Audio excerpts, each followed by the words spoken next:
नमस्कार 10th class.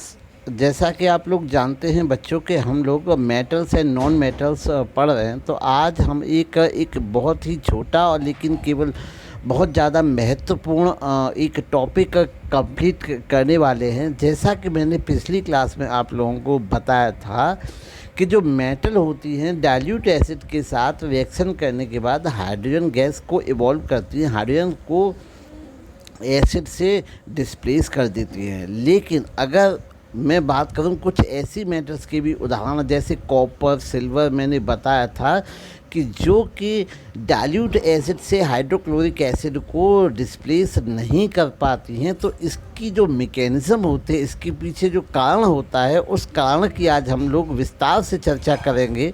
तो सब बच्चे ध्यान से देखेंगे आज का वीडियो। तो आज का हमारा बच्चों टॉपिक है why do only certain metal displace hydrogen from its dilute acid. तो ऐसा क्यों होता है कि केवल कुछ ही मेटल सक्षम होती हैं कि वे हाइड्रोजन को डाइल्यूट एसिड से उनके रिप्लेस कर सकें। तो चलिए हम लोग समझने स्टार्ट करते हैं। All metals have a tendency to lose electron. ये हम सब बच्चे जानते हैं, ये इसकी मेटल्स की एक कैरेक्टरिस्टिक फीचर होते हैं कि all the metals have a tendency to donate electron to form positive ion. This tendency of losing electron depend upon the nature of the metal. अब ये जो टेंडेंसी होती है इलेक्ट्रॉन डोनेट करने की, ये नेचर पर डिपेंड करती है मेटल के, उस मेटल के। तो मोर इलेक्ट्रो पॉजिटिव अर्थात मोर रिएक्टिव, अर्थात मोर इलेक्ट्रो पॉजिटिव का मतलब जो ऐसी मेटल जो आसानी से बहुत जल्दी से इलेक्ट्रॉन को डोनेट कर देगी, इलेक्ट्रॉन को रिलीज़ कर देगी, वो ज़्यादा इलेक्ट्रो पॉजिटिव होगी। Metals lose electron more easily.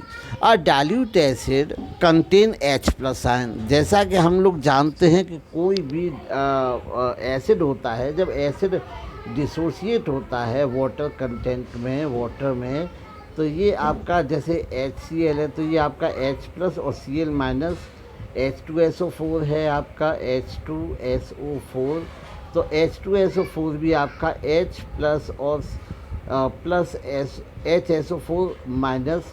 तो इस प्रकार से ये H प्लस आयन डिसोशिएट करते हैं, तो वो H प्लस आयन है। तो when a metal which is more electro positive than the hydrogen is displaced from an acid. तो जो कि हम देखते हैं H प्लस भी इलेक्ट्रो पॉजिटिव है, तो जो इलेक्ट्रो पॉजिटिव एलिमेंट, या हम कह सकते हैं मेटल की बात करें, तो जो इलेक्ट्रो पॉजिटिव मेटल हाइड्रोजन से ज़्यादा इलेक्ट्रो पॉजिटिव होती है, वो एसिड से डिस्प्लेस कर देती है।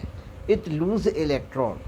These electrons are gained by H plus sign to produce hydrogen gas। और ये जो इलेक्ट्रॉन होते हैं वो H प्लस के द्वारा, ये H प्लस के द्वारा हम कह सकते हैं H प्लस के द्वारा रिसीव कर लिए जाते हैं, और H प्लस के द्वारा इलेक्ट्रॉन रिलीज करने के बाद में यहाँ पे आपकी हाइड्रोजन गैस इवॉल्व हो जाती है, हाइड्रोजन गैस रिलीज हो जाती है। So when metals which is more electropositive than the hydrogen placed in acid solution, it loses electron. These electrons are gained by H plus to produce hydrogen gas. Therefore, the metal which are more electropositive than the hydrogen can displace hydrogen from its dilute acid।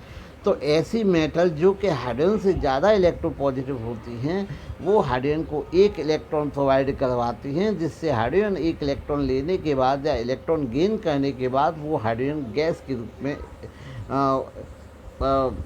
निकल जाता है। When metal which is less electropositive than the hydrogen place in the dilute acid. अगर suppose कीजिए कि जो metal है हमने hydrochloric acid के साथ जिसको मिलाया है, वो हाइड्रोजन से कम इलेक्ट्रो पॉजिटिव है, तो it does not lose electron. तो ये आसानी से इलेक्ट्रॉन डोनेट नहीं करेगी, लूज नहीं करेगी। As a result the metal which are less electro positive, तो जो मेटल लेस इलेक्ट्रो पॉजिटिव होगी, दैट इज़ वो लेस रिएक्टिव होगी। Then the hydrogen do not displace hydrogen from its dilute acid. तब जो हाइड्रोजन होगा वो उसके डाइल्यूट एसिड से हाइड्रोजन को डिस्प्लेस नहीं कर पाएगा। Metals such as copper, silver and mercury are less electropositive than hydrogen. So metals such as copper, silver, mercury do not displace hydrogen from its dilute acid. तो इस प्रकार से ये आपका मेटल्स लाइक हम कहें कॉपर की और एजी की और बात करें हम लोग मरकरी की, तो ये लेस इलेक्ट्रोपॉजिटिव होती हैं, आसानी से इलेक्ट्रॉन डोनेट नहीं करती हैं। तो ये हाइड्रोक्लोरिक एसिड या किसी भी आपके डाइल्यूट एसिड के साथ रिएक्शन करने पर उसके हाइड्रोजन को डिस्प्लेस नहीं कर पाते हैं। The displacement of the hydrogen from the dilute acid by the metal more electropositive than the hydrogen is illustrated by taking reaction between the zinc and the dilute sulfuric acid.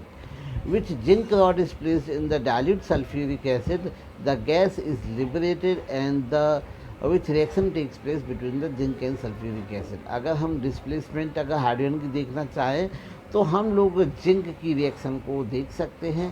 तो zinc की जो rod है अगर हम sulphuric acid में dip कर देते हैं तो हम देखते हैं जो सल्फ्यूरिक एसिड है जल में डिसोसिएट होने के बाद में ये H+ आयन और SO4-2 में डिसोसिएट हो जाएगा और ये आपका यहाँ पर जो जिंक है जिंक का ऑक्सीडेशन होगा, अर्थात ये 2 इलेक्ट्रॉन को रिलीज़ करेगा।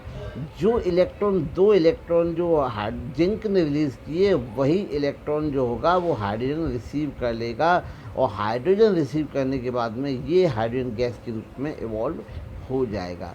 तो उम्मीद है बच्चों को आज एक छोटा लेकिन बहुत महत्वपूर्ण जो टॉपिक आज हमने पढ़ाया वो बच्चों को समझ में आया होगा।